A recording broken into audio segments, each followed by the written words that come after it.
Hi, this is Annie again with Annie C Digitals, and I am going to try to explain how to use a template.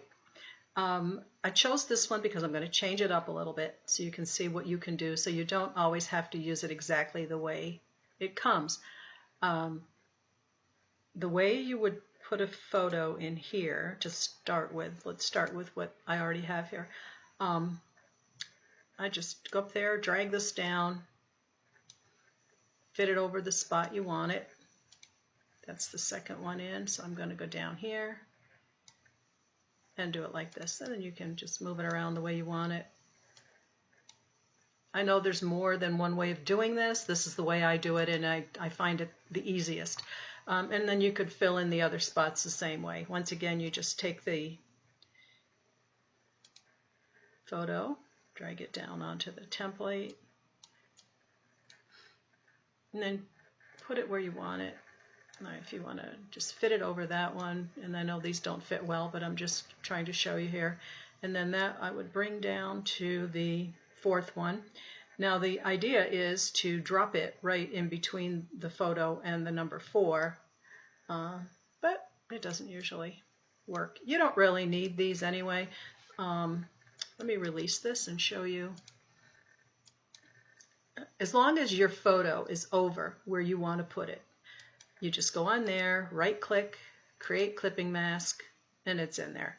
And it's the same with the papers. Any papers that you want to replace, it's the same thing. Right click, clicking mask.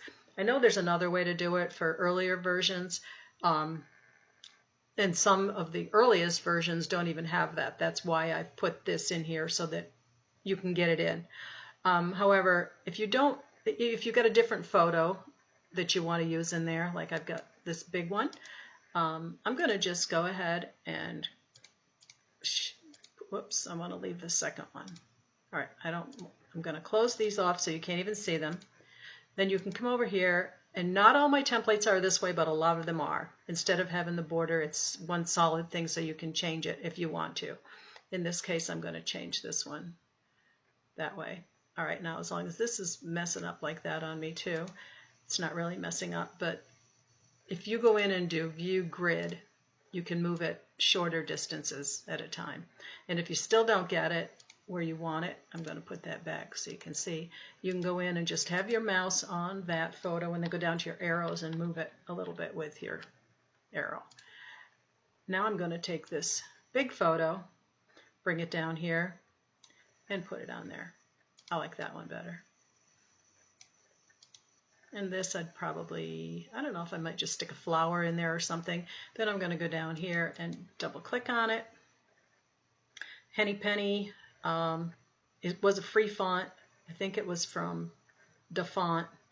I'd have to double check. But you can go in and change this. And I'm going to change, look at that, cutie.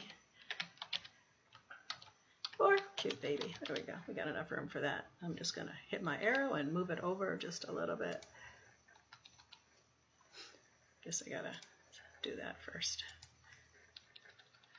Get it back over, move it down.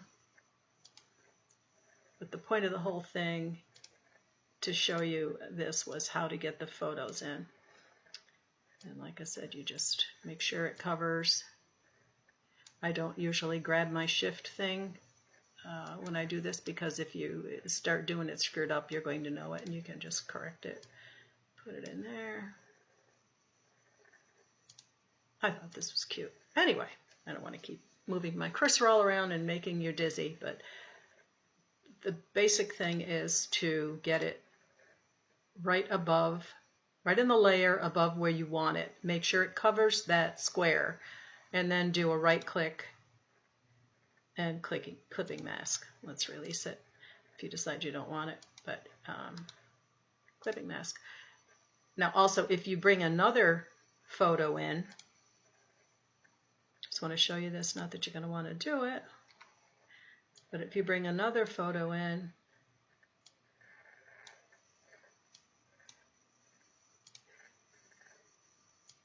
and bring it down here and decide you want that one while that other one is still active, the top one is going to stay active until you get rid of it.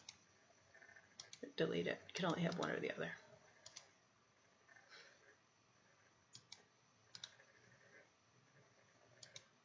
Just get rid of that one. There we go.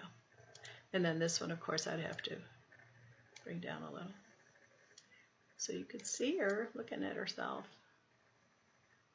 Yeah, that one's cute. I like that one.